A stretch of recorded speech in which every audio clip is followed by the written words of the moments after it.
দিনগুলো কেমন যেন উড়ে উড়ে চলে গেল। মনে হলো মতিনের দাদির। আর আজকাল মেঝো ছেলের বউ খুবই দুর্ব্যবহার করছে। সেদিন তিনি রান্নাঘরে যে দুধের পিঠা বানিয়েছিলেন, সেটা দেখে মেজো ছেলের বউ বলেছিল, আশ্চর্য, আপনি এতগুলো দুধ নষ্ট করলেন পিঠা বানিয়ে।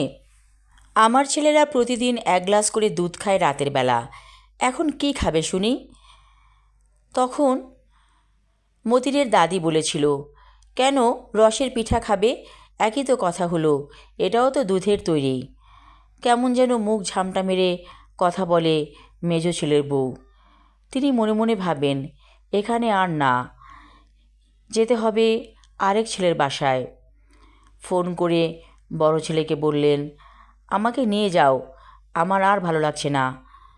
বড় ছেলে বলল, তোমার তো এখনও মেয়াদ শেষ হয়নি, আরও 10 দিন বাকি আছে, কষ্ট করে থেকে নাও, তারপর আমি এসে নিয়ে যাব। মতিনের দাদির মন খুব খারাপ হয়ে যায়। এ কেমন জীবন! ওনার কি কোথাও ঠাঁই নেই? এত যে করলেন ছেলে মেয়েদের জন্য, বিনিময়ে কি পেলেন? এ বাড়ি ও বাড়ি যেতে হবে ঘুরে ঘুরে, এটা কি একটা জীবন হলো? রাতের বেলা বালিশে মাথা রেখে কাঁদেন তিনি। এই বালিশে অনেক টাকা আছে, তিল তিল করে জমিয়েছেন।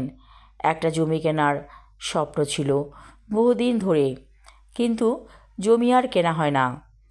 সকালবেলা হুট করে ছোট ছেলে রাজন চলে এলো। বলল, আম্মা যান, আপনি আমার সাথে চলেন, আমার বাসায় থাকবেন। তিনি বললেন, আমার তো বড় ছেলের বাসায় যাবার কথা। ছোট ছেলে বলল, না, আপনি আমার বাসায় চলেন।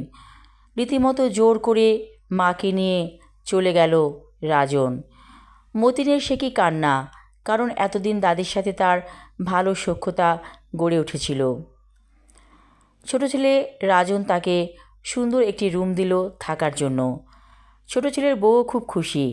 আম্মা যান, আপনি এখন থেকে আমাদের সাথেই থাকবেন, কেন আপনি এ বাড়ি ও বাড়ি করেন? দুদিন পরেই আসল কথা বের হয়ে এলো। ছোট ছেলে টাকা চাইছে, কারণ সে জানে তার আমনের বালিশে অনেক টাকা আছে।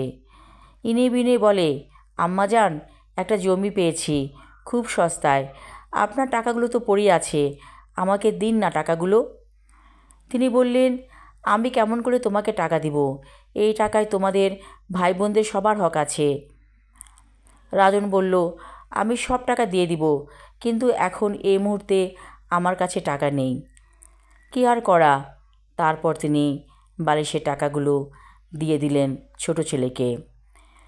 পই পই করে বলেছিলেন, জমিটা আমার নামে দিও। ছেলে বলেছিল, ঠিক আছে, চিন্তাভাবনা করে দেখি। জমি কেনা হলো, কিন্তু সেই জমি কেনা হলো ছোট ছেলের নামেই।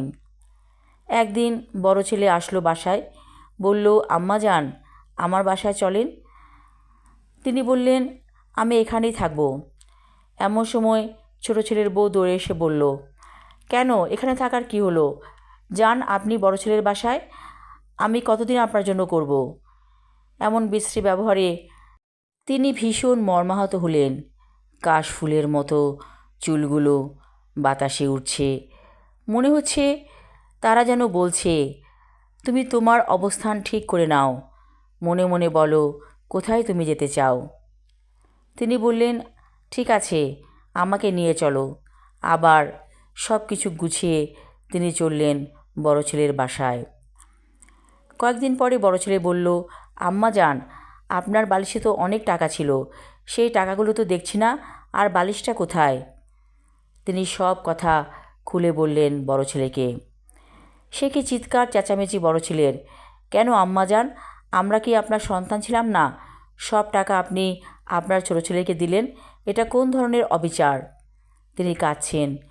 বললেন, বাবারে, তোমরা সবাই আমাকে যদি এভাবে কষ্ট দাও, আমি কী নিয়ে বাঁচব? ছেলে আর রাগ করে মায়ের সাথে কথা বলে না। গভীর রাতে তার ঘুম ভেঙে গেল। জানালা দিয়ে দেখলেন তার স্বামী এসেছে। বলল, তুমি চলো আমার সাথে, কাশফুলের কন্যা, তোমাকে আর থাকতে হবে না। আদর করে তিনি তার স্ত্রীকে কাশফুলের কন্যা ডাকতেন। তিনি বললেন, চলো, আমারও আর ভালো লাগছে না। ছেলে মেয়েদের এই ধরনের আচরণ আমি আর নিতে পারছি না। ভোরবেলা বড় ছেলের বউ ডাকাডাকি করছে, আম্মা যান উঠেন, আপনার চা নাস্তা তৈরি করেছি। আম্মা যান আর উঠে না।